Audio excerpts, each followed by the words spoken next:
bonjour. Et ouais, allez le public. Et le public. Tant qu'il y aura des gones, c'est parti pour 40 minutes d'émission sur le foot. Et le foot à Lyon, c'est l'Olympique lyonnais. C'est sur TLM, chaîne 30, et aussi sur le site olympiqueetlyonnais.com. Je vais vous demander de faire un triomphe au procureur Razik Brick. Bonsoir Michel, bonsoir à tous. C'est bon, tout la pêche ? La pêche, ça va. Comme d'hab, ok. Alors là, on monte en gamme, hein, plus le triomphe. Là, maintenant, c'est Nicolas Puyebois. Salut Michel, salut Sam, salut à tous. Ah, ça c'est quand même, ça fait du bien quand il y a des publics. Ça rappelle des souvenirs. Oui, c'est vrai que vous, ça vous rappelle des trucs. Donc vous, le public, comme ça fait un... Samuel Umtiti.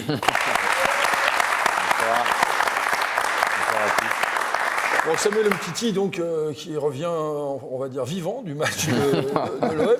Hein, donc c'est parfait. On va passer sur quelqu'un qu'on a l'habitude de voir ici. C'est Lulu de Villeurbanne qui a fait votre portrait. Donc voilà, Lulu, c'est à vous. Ouais, je le connais, ouais. Lulu de Villeurbanne. Ah, bien sûr. Dis donc, Gun, tu pourrais m'y faire, m'y filmer pour la télé, s'il te plaît ? Bien sûr, tonton, c'est mon tonton. C'est mon tonton. Tiens, vas-y, tu m'y mets. Je vais mettre à côté des jaunes. Formidable. Hein ? Mon chéri, je vais passer à la télé, vous allez voir. On va faire une belle carrière. Bon, alors, on en est où ? Faut que j'y trouve, hein, bien sûr. Alors, voilà, c'est ça. Samuel Umtiti, c'est qui ? C'est quoi, Monté ? Bon, c'est un gosse qui est né à Yaoundé, au Cameroun, en 1993, le 14 novembre. Et là, tu te dis, c'est pas vrai que c'est pas possible. C'est pas vrai que c'est pas possible. Ce gosse, il a à peine 21 ans, 10 mois et 7 jours. Mon Dieu, mais quand tu le vois jouer, t'as l'impression que c'est un ancien, une sérénité, une assurance, mon Dieu. Mais on dirait qu'il en est à sa 10e saison de Ligue 1. Oui, mais bien sûr. Mais quand tu le vois au milieu de sa défense, il rassure. C'est un peu le tube de l'exomile des autres défenseurs, tu vois. C'est un sage. Voilà, c'est un sage.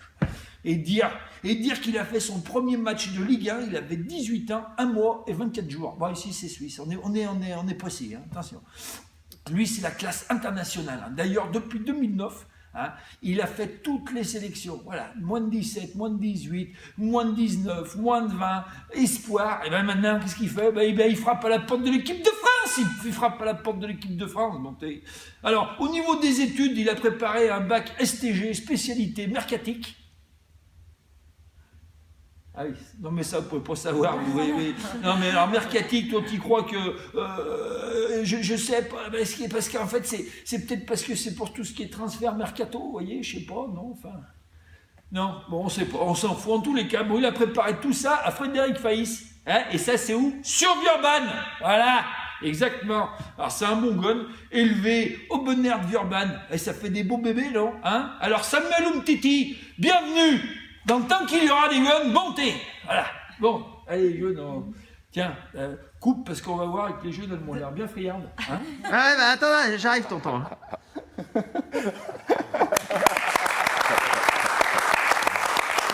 Il est chaud Lulu, il est chaud. Ah Lulu, il était inspiré là. Oui, donc Samuel, donc, c'est l'équipe de France maintenant bientôt là. Hein. Il ne reste plus que ça. C'est vrai que je travaille beaucoup pour atteindre des objectifs et ça en fait partie d'être appelé cette saison en équipe de France. Donc voilà, il faut que je sois bon, performant avec mon club et j'espère que ça viendra. Ça serait pas mal une petite demi-finale au Stade des Lumières en bleu. Hein, c'est tout le mal qu'on peut vous souhaiter en fait. Non, mais c'est vrai que faire l'Euro en France déjà c'est exceptionnel et je vous ai joué un match dans le nouveau stade lyonnais. Rien de mieux, quoi. Donc c'est vrai que je suis pas impatient, mais j'espère en tout cas démontrer de belles choses et être appelé en équipe de France. Ça devrait pas tarder, je pense, parce que là, on voit, je pense, vos contrôles, hein, bien sûr, respectifs. On l'a déjà dit dans cette émission qu'il méritait l'équipe de France, mais il y a le petit déclic. C'est toujours pareil, l'équipe de France, il y a le déclic médiatique, il y a le déclic aussi par rapport aux joueurs, aux absences, aux blessures. Enfin, je sais pas si c'est Samuel, je suis tout à fait d'accord avec Razik. Samuel s'installe vraiment comme le taulier de notre défense à l'Olympique lyonnais et on sait très bien que les médias ont une part de responsabilité pour aller plus haut, pour postuler en équipe de France. ils défont une carrière et il manque ce petit coup de pouce, je pense, à Samuel parce que ses performances parlent pour lui. Donc on attend que les médias parisiens se penchent un peu sur son cas pour pouvoir l'envoyer un peu plus haut. Ok. Bon, bah alors en fait, à la limite, il faut prendre un abonnement à l'équipe. Après, continue à être bon quand même. C'est un plus. C'est pour ça que je parle de déclic. Ça fait 4 ans qu'il ne s'est jamais arrêté, donc il n'y a aucune raison qu'il s'arrête. Ouais, et après, il est monté en puissance. Oui, il est monté en puissance voilà, et il fait preuve de régularité. Et tant mieux pour l'Olympique Lyonnais. Bon. Alors, c'est vrai que c'est le mal de la défense. C'est vrai que tous les joueurs.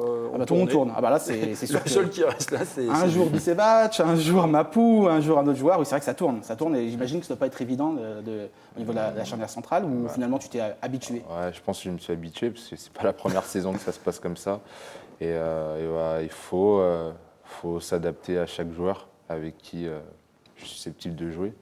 Parce qu'ils sont tous différents, ils ont des qualités différentes et des défauts aussi différents. Donc c'est pour ça qu'il faut s'adapter. Et j'ai mis un peu de temps, mais là ça se passe très bien, je suis content. Et vos qualités, c'est quoi, vous? Il faut demander ça aux gens, parce que si je vous dis la vérité, j'ai encore pas mal de défauts pour moi à régler. Après, je suis très, comment dirais-je, perfectionniste. Donc je pense que c'est mieux de demander aux personnes qui me regardent au quotidien et ils pourraient vous donner cette réponse. Comment il est fort. Ce qui est intéressant en plus, Michel, c'est Stan de leader. On l'a vu hier avant le match, c'est lui qui a pris la parole. Voilà, c'est lui qui est le meneur d'hommes. Et ça, c'est à son âge. C'est une image que je trouve très forte, très parlante. Ouais, c'est normal, en même temps, il est vieux. Il est vieux, c'est ce que vous avez dit, oui. 21 ans, il peut se permettre de dire. Non, mais voilà, il y a des gens qui n'ont pas besoin. Aux âmes bien nées, la valeur n'attend pas le nombre des années, ce que disait Corneille, bien sûr. Mais c'est assez intéressant. Donc, comment vous l'avez vécu, ce match de l'Olympico? Oui, c'est comme ça qu'on l'appelle. Malheureusement, c'est un peu fabriqué, d'ailleurs. Parce qu'on dit l'Olympico, mais sincèrement, c'est cacahuète. Parce que voilà, ça n'existe pas, ce match, il a un peu été fabriqué. Il y a un seul derby, un seul véritable derby, une vraie rivalité, c'est l'Olympique Lyonnais contre la Saint-Etienne. Le reste, c'est des chocs. Mais l'Olympico, franchement, c'est juste, encore une fois, c'est pour vendre, c'est du marketing. Non plus, Lille-Lens, ils s'y mettent un peu. Oui, mais c'est pas le même niveau, historique que la rivalité entre le 7e. C'est vraiment fabriqué par les médias, un peu comme Paris-Marseille. Il y a une période où c'était un peu creux. Ils ont créé le classico. Voilà, ils ont créé un peu cette rivalité. Là, contre Marseille, depuis le 5-5, voilà, ils s'enflamment sur ce match-là. Margoton l'a appelé l'Olympico, donc tout le monde le reprend. Et malheureusement, il n'y a pas de réelle rivalité avec les Marseillais, hormis sur ces dernières années où ils étaient un peu déçus qu'on soit tout le temps champion. Mais voilà, très franchement, avec Marseille, il y a jamais eu ça n'a jamais été trop transcendant, contrairement à Saint-Etienne. Donc alors, comment vous l'avez préparé, vous, ce match? Comme un autre ou... On savait que c'était un tournant peut-être déjà de la saison. Donc déjà entre nous, après le match de Ligue des Champions, on s'est parlé. On a essayé de passer déjà un moment ensemble hors foot. Je pense que ça nous a fait du bien de vivre des moments comme ça. Et je pense qu'on l'a vu sur cette première mi-temps. On était disciplinés, sérieux. Soudés. Exactement. Vous avez joué les uns pour les autres. Une équipe, tout simplement. Et je pense que c'est ce qui nous manquait ces derniers temps. Et c'était notre force l'année passée. Donc là, on l'a retrouvé sur cette première mi-temps. Et c'est dommage que voilà, on n'ait pas pu, on va dire, concrétiser ou même plier le match. Le poteau de la Casette. Ouais, je pense qu'il y avait cette action, mais il y en a d'autres aussi. On a quand même quelques occasions bien franches. Et on aurait dû mettre ce deuxième pour plier le match, mais encore une fois, on n'a pas su le faire. Et je pense que c'est ce qui nous manque encore, plier les rencontres. Et après, en deuxième mi-temps, voilà, c'était un peu compliqué. Il y a eu ces 20 minutes d'arrêt. Se remettre dans le match, c'était vraiment compliqué. Mais bon, on prend un point, on est frustré, mais voilà, on était à l'extérieur. Donc on va dire que bon, c'est quand même bien. Alors on a une question de Johan. Johan, s'il te plaît, si tu peux venir nous rejoindre, si on a du public, autant les faire bosser. Donc tu as une question sur justement le temps qui arrive, c'est ça? Ouais. Allez, vas-y, je t'en prie. Bonjour à tous, bonjour Samuel. Bonjour, je voulais demander comment tu avais vécu toi les arrêts de jeu, la vingtaine de minutes quasiment, suite au jeté de projectiles sur le terrain. C'est vrai que nous, on était un peu déçus de voir les supporters se comporter de cette manière. Mais après, il fallait qu'on reste concentré, même si c'était compliqué. Et donc, il y avait des vélos, on était en salle, rester actif, bien sûr, en faisant du vélo, et pour rester chaud. Mais il n'y avait que ça à faire. Et voilà, on se parlait beaucoup pour reprendre le match de la meilleure des manières possibles. Mais ça a été compliqué au retour de ces 20 minutes. Merci, Yoann. Ouais, c'est vrai que frustrant, on va dire frustrant, parce que ce déplacement au Vélodrome, et surtout avec la première mi-temps, on espérait au moins une victoire de cet Olympique lyonnais qui n'a pas été capable justement en deuxième mi-temps de mettre ce deuxième but. Et au niveau du jeu, quelques déceptions aussi dans cette deuxième mi-temps, parce que justement en première mi-temps, on s'est dit bon, enfin un bloc équipe, enfin une certaine solidité. On a mis 15 minutes à se mettre en route quand même. 15 minutes à se mettre en route, c'est vrai, mais malgré tout, on a quand même retrouvé au niveau du jeu une amélioration. Et force est de constater qu'en deuxième mi-temps, justement, il y a encore eu certaines lacunes et c'est pour ça qu'on est très déçus et frustrés par ce match nul. Ouais, je trouve qu'on a été un peu attentiste au retour des vestiaires. Alors, je ne sais pas si c'est une consigne d'Hubert ou si c'est vous qui avez voulu préserver le score. Moi, j'en ai vécu des matchs comme ça également où on ne sait pas pourquoi, on veut garder le résultat et on arrête d'emballer le match alors qu'on voit très bien que quand on emballe le match, on a les qualités pour mettre en difficulté cette équipe marseillaise. On aurait pu enfoncer le clou et on s'est procuré des occasions et malheureusement on n'a pas réussi à le faire. Donc toi tu mets ça sur l'attente ou c'est vrai que peut-être c'est inconsciemment on se dit on va garder ce score-là. On a un peu baissé aussi, notre bloc a baissé et on s'est parlé pourtant pour essayer de rester au même niveau que la première mi-temps. Et c'est vrai qu'après ce but, on a recommencé aussi à jouer. Donc je ne comprends pas pourquoi on n'a pas su le faire. C'est pour ça que c'est frustrant pour nous, parce que du coup, on voit que quand vous jouez, vraiment, vous êtes supérieur largement. Et c'est dommage, parce qu'il y avait vraiment un coup à faire. On pouvait ramener autre chose de ce match-là. Bien sûr, c'est exactement ça. Mais j'espère que ce match et le match aussi en Ligue des Champions va nous faire vraiment grandir et progresser pour les prochaines rencontres. C'est vrai que Razik, on le disait, au niveau du contenu, c'est vraiment mieux. On a senti Alexandre Lacazette, qui était un peu dans l'œil du cyclone au mois d'août. Et on l'avait dit à la dernière. On l'avait dit qu'il revenait. En disant que les gens avaient été sévères avec lui. Moi, je trouve qu'il il retrouvait justement son niveau. Exact. Il a pris ses responsabilités en retirant le penalty après son échec de mercredi dernier. Donc voilà, il a pris ses responsabilités. On sent qu'il a de l'orgueil. Ensuite, il s'est procuré des occasions. Donc on sait qu'un attaquant, quand il se procure des occasions, à un moment ou à un autre, il marquera, forcément. Toi, tu le sens bien revenir ou pas? Oui, bien sûr. T'es proche de lui, apparemment. Ouais, mais je pense que les gens oublient vite aussi, ont été très durs avec. Après, c'est vrai qu'il nous habitue à beaucoup mieux, donc on peut les comprendre. Au caviar. Exactement. Après, je pense que c'est un bosseur. Pendant la trêve, il a beaucoup bossé physiquement aussi, puisqu'il ne se sentait pas à 100%. Et je pense que petit à petit, ça revient. Il fait les courses qu'il faut, il revient défendre. C'est tout ce qu'on attend de lui et qui marque aussi. Et je pense que la confiance, elle revient petit à petit et je ne me fais pas de soucis pour lui, vraiment. Alors, Lacazette qui fait partie des tops, on va dire. Satisfaction, oui. Parce qu'il a retrouvé son... Alors nous, on a noté, le matin, on se retrouve et puis on note un peu. On bosse. Ouais. On essaye. Ouais. On se lève le matin et tout. Voilà. Donc, on a noté Darder. Darder, bien, Darder. Satisfaction, oui. Impressionnant. Il a récupéré tout un tas de ballons. Pour le coup, on ne le connaissait pas, donc c'est une découverte surtout. Belle découverte. Moi, j'ai trouvé que dans son repli, défensivement, il a été bon. Il a récupéré beaucoup de ballons. Après, je pense qu'offensivement, il peut apporter quelque chose. Il peut faire mieux, je pense. Il s'est bien intégré. Vous l'avez intégré. Comment ça s'est passé avec Vraiment. Après, c'est vrai que c'était compliqué un peu parce qu'il n'avait jamais joué dans ce dispositif-là dans son précédent club. Mais on lui a beaucoup parlé. Il a fait des séances vidéo aussi. Et je pense que là, il nous a montré aussi qu'il pouvait postuler une place de titulaire. Et voilà, je pense que c'est bien qu'on ait un effectif comme ça fourni au milieu de terrain. C'est doublé de partout, j'ai envie de dire. Donc c'est très bien, il a montré de bonnes choses. Et après, avec la confiance, l'enchaînement des matchs, je ne me fais pas de soucis aussi pour lui, il est très intelligent aussi. Il y a la barrière de la langue aussi. Oui, bien sûr. Il va apprendre le français, ça va aussi lui permettre... Il va se libérer encore plus, mais ça apporte une solution supplémentaire pour Hubert Fournier. Bueno, Darder, estamos esperando que juegas bien, ¿vale? Je parle pour mon ami Darder, l'espagnol. Voilà, donc, espagnol, Valbuena, c'est pareil. Qui est bien, Valbuena, hein, oui. Malgré tout ce qui lui est tombé dessus. Alors là, psychologiquement, il a été fort. Ouais.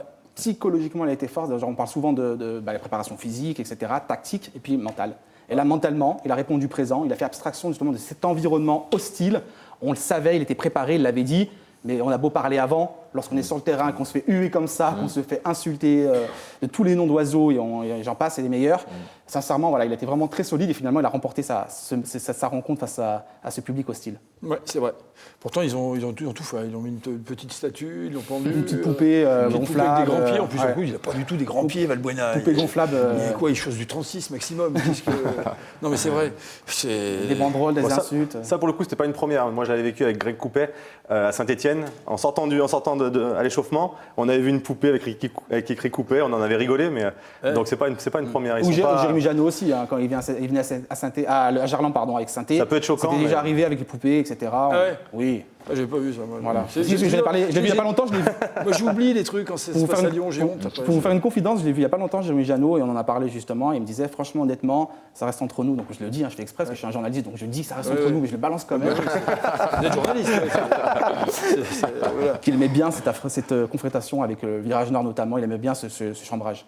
Ah mais Jérémy Janot, c'est un chanteur. Voilà. Donc il viendra peut-être un de ces cas d'ailleurs. Oui, d'ailleurs, Jérémy, c'est quand vous voulez. Après un derby pour revenir et puis on se va se tailler comme ça un peu. En plus ici, vous êtes quasiment chez vous. Le directeur d'antenne, il est bon. Enfin bon, voilà, on n'en parle pas. On n'en parle pas. Je ne dis pas qu'il est de Saint-Étienne, sinon les gens ne vont plus écouter après. Exactement.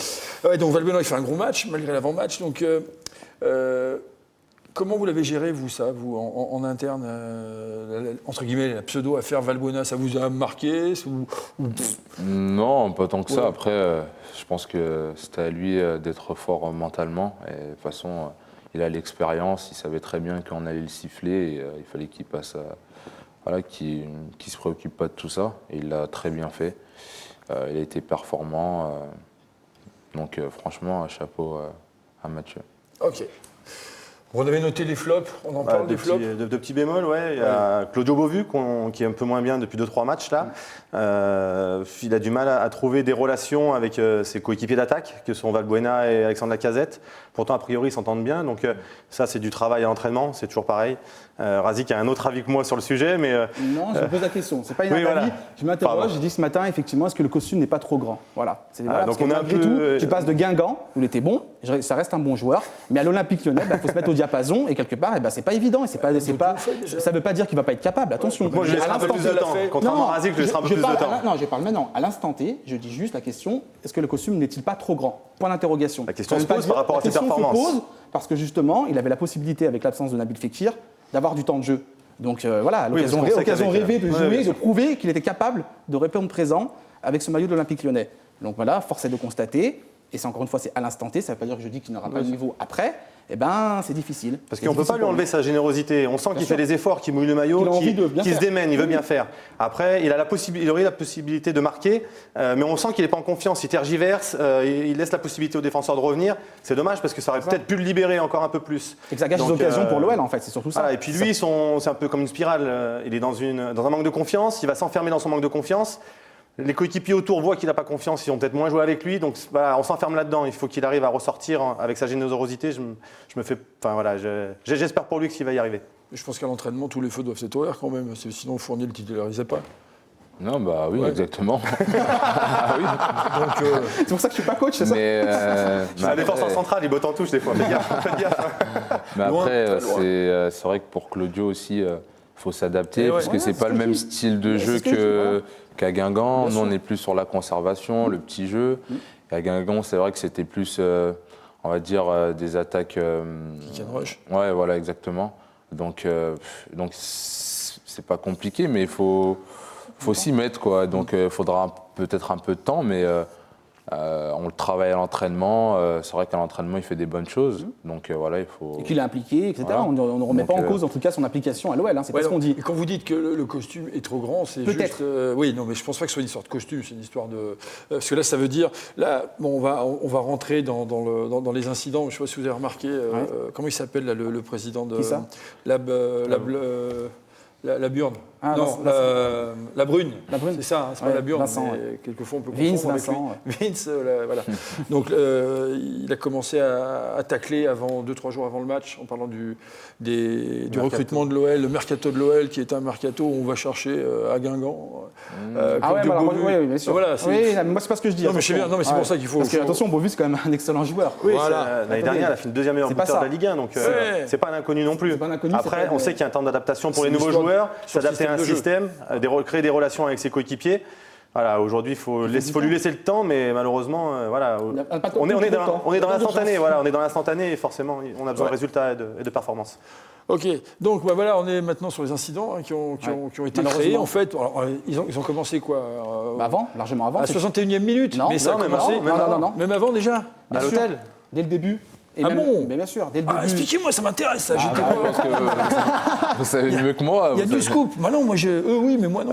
Il faut leur demander. Eux c'est des concierges, moi non. J'adore les concierges, ma grand-mère était concierge. On parle pas d'Anthony Lopez qui a fait le ménage sur le terrain. Hop, attention là, vous allez être un peu, on va voir tous les Portugais de Lyon, on est mort.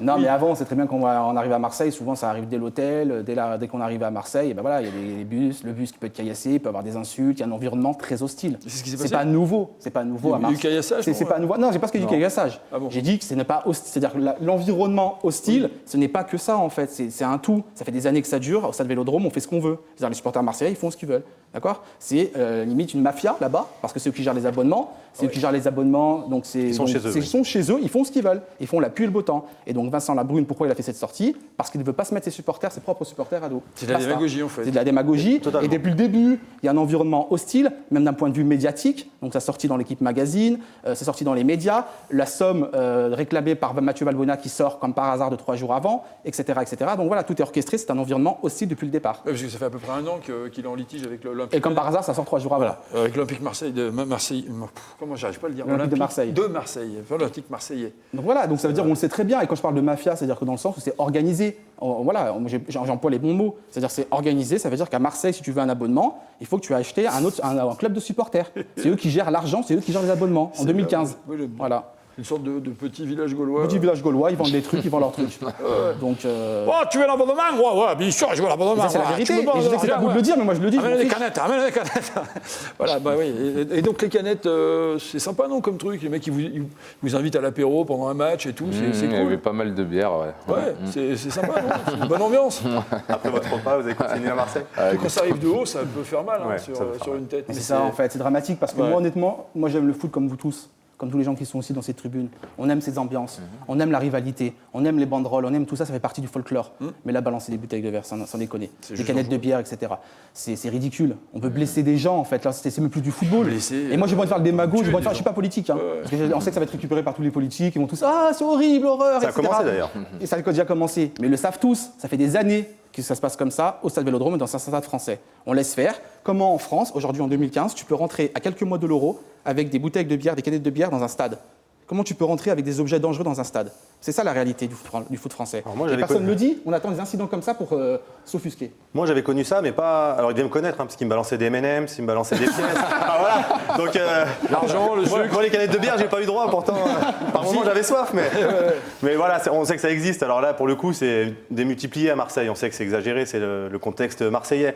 Après, moi, ce qui me dérange, c'est la démagogie de Vincent Labrune, qui, il y a un mois en arrière, était décrié par tous ses supporters et qui récupère le contexte et l'événement pour bien se faire voir auprès de ceux-ci. Très franchement, c'est irresponsable de sa part, parce que mettre l'accent sur les erreurs potentielles de l'arbitre, qui pour moi était très bon, au contraire, il a même calmé le jeu, parce que Rekic qui fait voilà, c'est ce qu'il a fait à Valbuena. C'est vraiment, enfin on sent que c'est un défenseur, donc c'est calculé, il y va pour lui faire mal, il y va pas pour faire semblant. Autant les Sandrini, c'est de la maladresse d'attaquant, on sait très bien qu'un attaquant c'est pas taclé, donc voilà, il se laisse emporter, c'est pas contrôlé, il prend le rouge, c'est normal, mais voilà, lui on peut encore l'excuser parce que c'est un attaquant. Le défenseur, il y va pour lui faire mal et pour le choper. L'arbitre aurait déjà pu mettre un rouge sur ce truc-là, donc Vincent Labrune se sert de l'arbitrage qui a pour moi été excellent pour retourner les supporters en sa faveur. C'est irresponsable quand on est président de club. Et le président d'ailleurs l'a traité de guignol, donc c'est très un tunnel, franchement, c'est normal. ouais. Quand il prend la parole, il ne lâche plus. Il est à fond. Il faut lui mettre, mais c'est les Gaules, ça, il faut leur mettre 6 secondes. S'ils n'ont pas 6 secondes, après. Ah, mais on a l'habitude d'être dans les bouchons à Fourvière, donc du coup c'est long. Ouais, donc Vincent Labrune a fait une déclaration, il y a un stade et une ambiance formidable. Un ou deux faits de jeu ont conduit à des dérapages. Le club assumera ses responsabilités en termes de sécurité et de conséquences aux 2 ou 3 bouteilles de bière jetées sur le terrain. Tout le monde doit les prendre. Chacun doit se regarder dans la glace. Moi, je prendrai mes responsabilités en tant que président et je veux que tout le monde les prenne à la fédération, à la direction de l'arbitrage et à l'Olympique lyonnais. Ouais. C'est-à-dire que plus des magots il n'y a pas, c'est-à-dire que c'est pas de sa faute. Lui, quand même, en tant que personne, hein, il va prendre sur lui. Hein, il n'ira pas toutes les semaines se faire coiffer. Hein, il va prendre ses responsabilités, mais en fait, c'est lui qui a mis le feu, en fait. Ni plus ni moins. Et après, il récupère. Entre autres, il préfère se rendre ridicule auprès de la France pour récupérer ses supporters. C'est pas normal. Je crois qu'on a, en régie, vous m'arrêtez si je me trompe, mais je crois qu'on a un Vine de ce qu'a dit Jean-Michel Aulas. Vous pouvez le passer, s'il vous plaît? J'ai dit à Vincent Labrune que c'était un guignol et qu'il durerait moins longtemps qu'il n'imaginait dans le foot. Voilà. Signé Aulas, c'est-à-dire tout à base de Kalachnikov. Voilà, pan. Allez. Bah, ça veut dire qu'il n'était pas très compétent au niveau du foot, qu'il ne connaissait pas bien le foot. Exactement. Mais là, c'est vrai qu'on a vu, alors peut-être pas guignol, je vais peut-être pas me permettre de dire ça, mais au moins. Non, mais c'est de la com, c'est ça qui est dommage. C'est un pro de la com, excusez-moi Razik, mais c'est un pro de la com et il fait de la com à 2 balles pour pouvoir s'en sortir, c'est pas normal. Ouais, voilà. Donc incompétent et on va dire quoi, on va dire quoi ici sur le plateau? Il est naze? C'est un naze? Bah, on peut dire gros naze, on a dit, c'était quoi qu'on a? On avait gros naze, on avait tocard, on avait irresponsable. Moi, je parlerais d'inconséquent. Et pour un président, je crois que c'est ce qu'il y a de pire. Être inconséquent, il ne se rend pas compte de ce qu'il fait. Moi, je pense qu'il se rend compte justement. Ce qu'il dit, c'est la com. Vous savez, il travaille dans la com, il a travaillé dans les médias. Il sait ce qu'il fait. On le connaît très bien. Il réfléchit. C'est pas nouveau. Je peux en placer une pour vous expliquer. Je suis d'accord avec vous. L'idée, c'est juste, quand je dis inconséquent, c'est-à-dire qu'il sauve sa peau. Mais il met le feu ailleurs. Et ça, c'est de l'inconséquence totale. Qu'il fasse de la com en sauvant sa peau, pourquoi pas. Mais il ne se rend pas compte des répercussions derrière, de ce que ça engendre. Parce que derrière, les Yankees, les machins, les... Ah bah ils vont s'en tirer fort, bien sûr. Ah bah voilà. Et à 6 ou 7 mois de l'Euro, c'est pas une image à montrer à l'Europe entière. C'est sûr que là, on va peut-être se poser des questions à savoir si il va y avoir des matchs de l'Euro au Stade Vélodrome. D'ailleurs, Thierry Braillard, incident au Stade Vélodrome, joueur pendu, jet de bouteille en verre, inacceptable à 6 mois de l'Euro. Voilà, ça doit être festif, le foot. Il n'y a pas que l'Euro qui doit être festif. Mais au moins, il connaît le foot, Thierry Braillard, on peut le saluer d'ailleurs, c'est un Lyonnais. En plus, il ne dit pas ça parce que c'est un Lyonnais. Hein. Non, mais souvent, ici, les Lyonnais, c'est qu'il est intelligent. Même pour ceux qui sont nés à Yaoundé, hein, mais les Lyonnais d'adoption. Alors, on va pas mettre Samuel en porte-à-faux, parce qu'il va pas commencer à critiquer ou à parler du président de l'OM. Mais voilà, est-ce que vous en avez parlé après le match, de tout ça, ou de l'environnement, de ce qui s'est passé, des incidents, ou vous êtes passé vraiment après on en a autre chose? parlé brièvement, mais c'est vrai que c'est pas acceptable d'avoir un comportement comme ça. Et c'est vrai que le président de Marseille, ce qu'il a pu faire, je trouve pas ça bien de sa part aussi. Mais bon. Après, moi, je me concentre sur mon football. Tout à fait. Et eux, ils se concentrent sur leurs problèmes. Voilà, je travaille mon tacle glissé. Chacun à sa place. Exactement. Ouais, en tous les cas, on a eu malgré tout, alors vu de Lyon, je ne sais pas, il y a des Marseillais peut-être dans la salle qui peuvent penser que en fait, c'était pas ça. Mais moi, j'ai trouvé M. Buquet, Rudy Buquet, qui est de la Ligue Picarde. Ah, parle comme ça, peut-être. Non, elle parle normalement ou. Elle parle pas comme ça. Chez moi, le petit, attention, tu fais hors-jeu. Elle parle normalement. Non, il parle pas comme ça. Ok, bon, ça. Ok, donc il est né à Amiens. Il arbitre en Ligue 1 depuis 2008, donc 11e fois qu'il arbitre l'OL. Apparemment, il est toujours nommé pour les matchs chauds, parce qu'il a fait plein de OLOM, OM PSG, des derbies aussi. C'est un mec qui a bien tenu la baraque quand même. Ouais. Exactement. Ouais, on l'a dit, il a fait son match. C'est pour ça que Vincent Labrune est complètement à côté de la plaque et qu'il n'est pas crédible. Pas crédible du tout. Mais le problème, c'est que c'est toujours pareil dans ces mouvements de supporters. Ils se sentent victimisés à chaque fois et du coup, c'est toujours l'arbitre qui prend. Comme nous, un peu la dernière fois quand vous avez joué contre la Gantoise. Lille, voilà. On n'était pas content sur l'arbitre. Mais voilà. Mais là, il était très bien, ce Buquet. Là, il y en a eu des arrêts de jeu. Vous étiez content, Razik? Ah ben, il y a eu des arrêts de jeu. 20 minutes d'arrêt de jeu. Moi, c'est comme on respecte. Moi, quand on respecte le temps, je suis content. Voilà, tout simplement. Comme j'en ai pour mon argent, je suis content. Bon, alors on a parlé un peu de je crois qu'il y a une question sur la Champions League, c'est Nassim. Nassim. Vous pouvez l'applaudir quand même. Salut Sam. Salut. Donc voilà, moi je voulais te demander si tu pensais que vous allez passer les phases de poule en Ligue des Champions cette année. En tout cas, je l'espère, parce que c'est un objectif de passer ces poules. Après, on a peut-être mal débuté, même si c'était à l'extérieur. Mais voilà, il faut qu'on monte en puissance, parce que même si on a un groupe abordable, on se rend compte que tous les matchs sont compliqués en Ligue des Champions. Et il faut vraiment qu'on élève notre niveau de jeu face à toutes les équipes qu'on va jouer. Il ne faut pas croire que ça va être facile, surtout quand on va aller en Russie, on va jouer Valence. C'est de bonnes équipes qui ont l'habitude aussi de jouer l'Europe. Donc il faudra être concentré et élever son niveau de jeu. Et si on fait ça, je pense qu'on pourra se qualifier. Je l'espère en tout cas. Merci. Une bonne réponse. Bonne question. Non, mais c'est vrai. C'est fluide, c'est beau. Parce qu'il faut se mettre au niveau Ligue des Champions, c'est ce qu'on disait la dernière fois en fait. Bah ouais, en plus, ça va vous faire un choc thermique de passer de Valence à Moscou. Ça va être chaud. Hein. Allez, une dernière question de Florian. Florian, allez, viens, rejoins-nous. Toi, tu as une question qui est. Ouais, voilà. Bravo. Elle est pas mal sa question. Bonsoir à tous, bonsoir Samuel. Une petite question pour toi qui a l'habitude d'aller au Vélodrome justement. Est-ce que le contexte autour de Mathieu Valbuena a libéré certains joueurs ou est-ce que pour vous, vous vouliez vraiment faire un gros match pour lui ? Faire un gros match pour lui, c'est... Il n'y a pas besoin d'un petit match, ça suffit. Non, mais nous on voulait faire notre match pour l'équipe. Après, on savait que Mathieu, comme je disais tout à l'heure, allait être sifflé.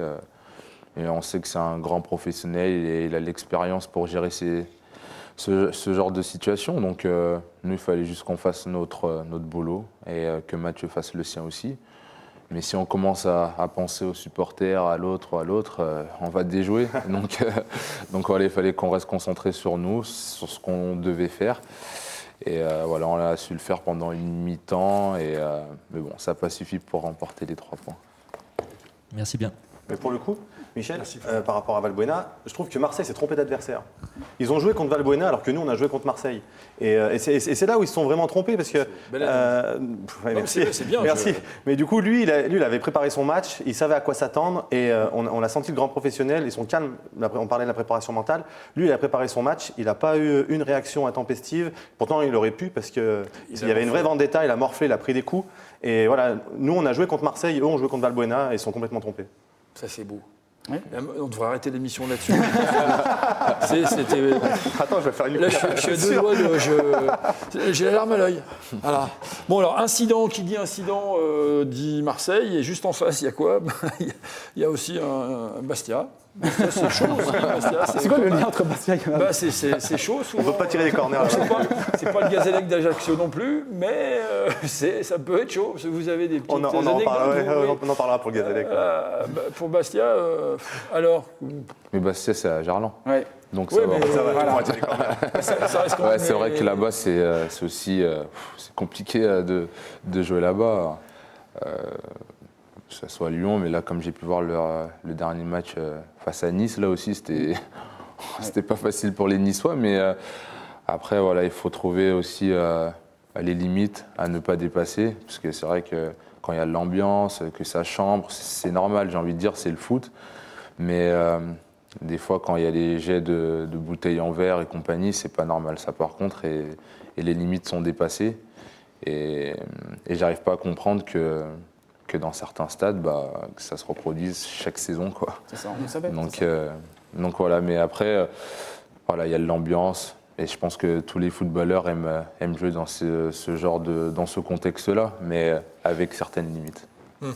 Donc il y a un entraînement particulier pour Bastia, non, rien de spécial, un joueur à surveiller plus qu'un autre pour vous, non ?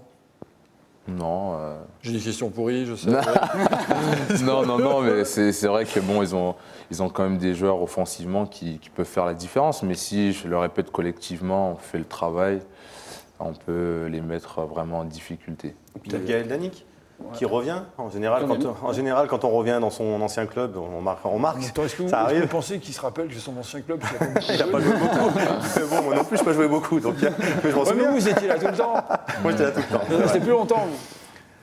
Ouais, c'est vrai, Danic qui revient avec sa patte gauche. Ouais, Danic, il y a aussi Haïté qui fait un beau début de saison. Donc ouais, ils ont des armes offensives, mais voilà, Mais tu joues à la maison. Ouais, voilà, t'as besoin de points. C'est ça, peut-être gagner à la maison. Si on commence à avoir peur de Bastia, moi j'arrête, je pars d'ici. Non, mais voilà, vous pouvez pas avoir peur de Bastia, s'il vous plaît. Qu'il s'en aille, le procureur. Avec tout le respect qu'on a pour les Corses, pour cette équipe de Bastia, qui mérite d'être en Ligue 1, il n'y a pas de souci. Mais sincèrement, voilà, tu joues à la maison, tu as besoin de points. Après un match nul au Vélodrome, après un match nul en Ligue des Champions, tu as envie de retrouver le chemin de la victoire. Donc voilà, Lyon quand même, on l'a vu en plus dans cette première mi-temps. Si l'OL reproduit cette première mi-temps sur 90 minutes, l'OL peut l'emporter. Parce qu'on a des regrets sur le match de Marseille, mais ça reste un bon point à l'extérieur.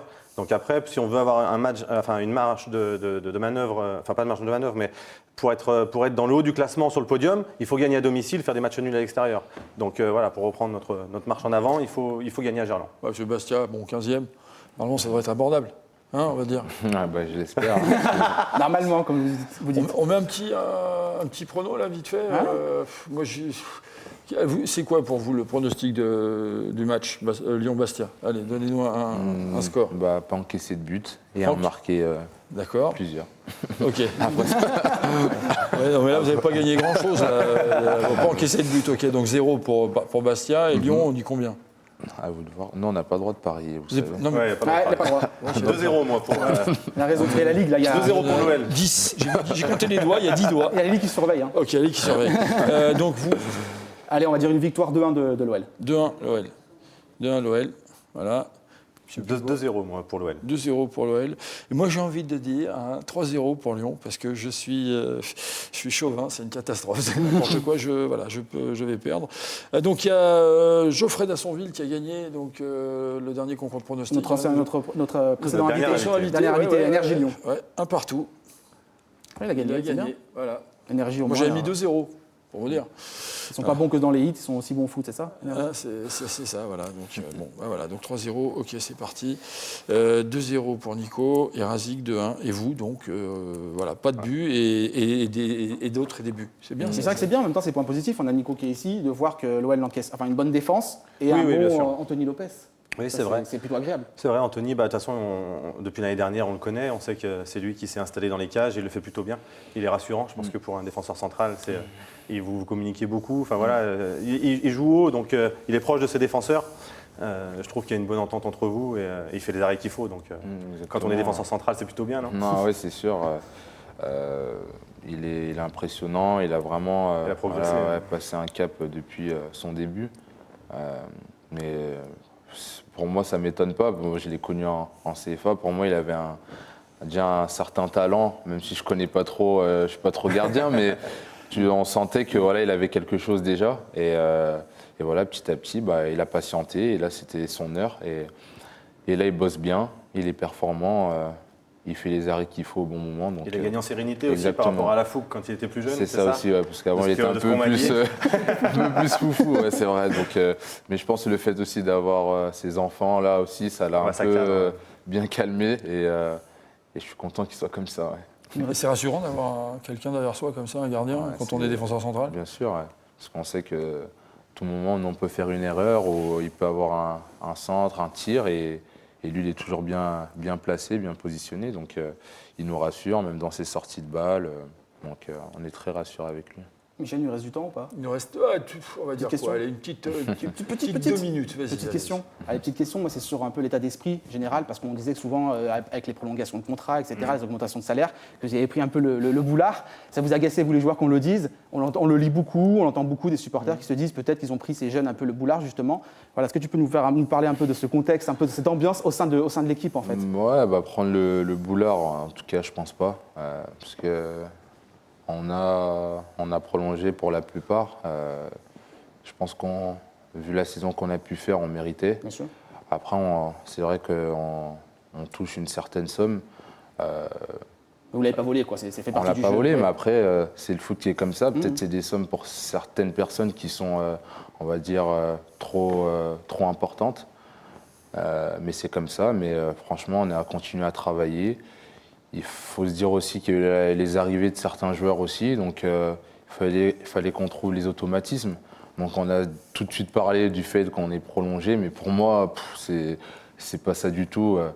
je les connais je les connais tous et il n'y en a aucun qui prend le boulard. Et s'il y en a un, on est là aussi pour taper sur lui, hein, parce qu'on n'a pas besoin de joueurs comme ça dans l'équipe. Donc pour les supporters, il n'y a pas de souci à se faire à ce niveau-là. On a la tête sur les épaules, on travaille et après les résultats vont venir. Voilà, ça le mérite d'être clair. Mais voilà, c'est ce qu'il fallait. C'est des gamins, ils sont comme ça, c'est parfait. Vous gagnez de l'argent, c'est parfait. Ceux qui à chaque fois vous critiquent, c'est ceux qui seraient prêts à tuer pour avoir 2 tickets restaurants supplémentaires. Donc vous demandez rien, vous avez beaucoup. Eux, ils n'arrêtent pas de gratter, ils ont que dalle. Donc c'est pour ça. Ce qui est important, c'est l'état d'esprit. C'est bien d'avoir la réponse d'un joueur en disant voilà, il y a un bon état d'esprit malgré tout, et ça va venir, ça va arriver, qu'il est confiant. Putain, c'est reparti, il reste 30 secondes. Il reste 30 secondes. Parce que moi, c'est par rapport au petit repas que vous avez fait ensemble. Vous l'avez médiatisé et voilà, moi j'ai plus pris ça de l'extérieur comme un coup de com' parce que j'avais l'impression que vous avez. Mais bon, on a l'air des réseaux sociaux, donc je peux comprendre. C'est vrai qu'après, il n'y a pas tout le monde qui a posté cette photo, mais c'était pas calculé. Non, vraiment pas. Voilà, c'est ça que je voulais savoir, pour m'assurer. J'avoue qu'on a fait une bref, mais ça nous a servi. Ça suffit, ça suffit. Zipo et Pépo, merci, il faut arrêter maintenant. Voilà. Non, mais voilà, ça y est, c'est fini, on ne dit plus rien parce que je suis en train de me faire pourrir l'oreille. Oh là, c'est qu'elle est tenace. Bon, écoutez, on vous remercie tous, le public, d'être venus aussi nombreux. Vous pouvez vous applaudir très fort. On vous retrouve donc jeudi sur TLM avec un invité, Jacques Chambon, le Merlin de Kaamelott, hein, qui aime le foot aussi, qui va venir nous parler de son actualité. Donc après le match de Bastia, donc on a envie de vous dire merci. Hein, merci, à très bientôt. C'est ce soir, aujourd'hui, c'était à 18h45. Après, il y a 21h et minuit. Et c'est sur le site olympique-et-lyonnais.com. Normalement, c'est tout de suite. Tant qu'il y aura des gones, on sera là. Merci, au revoir.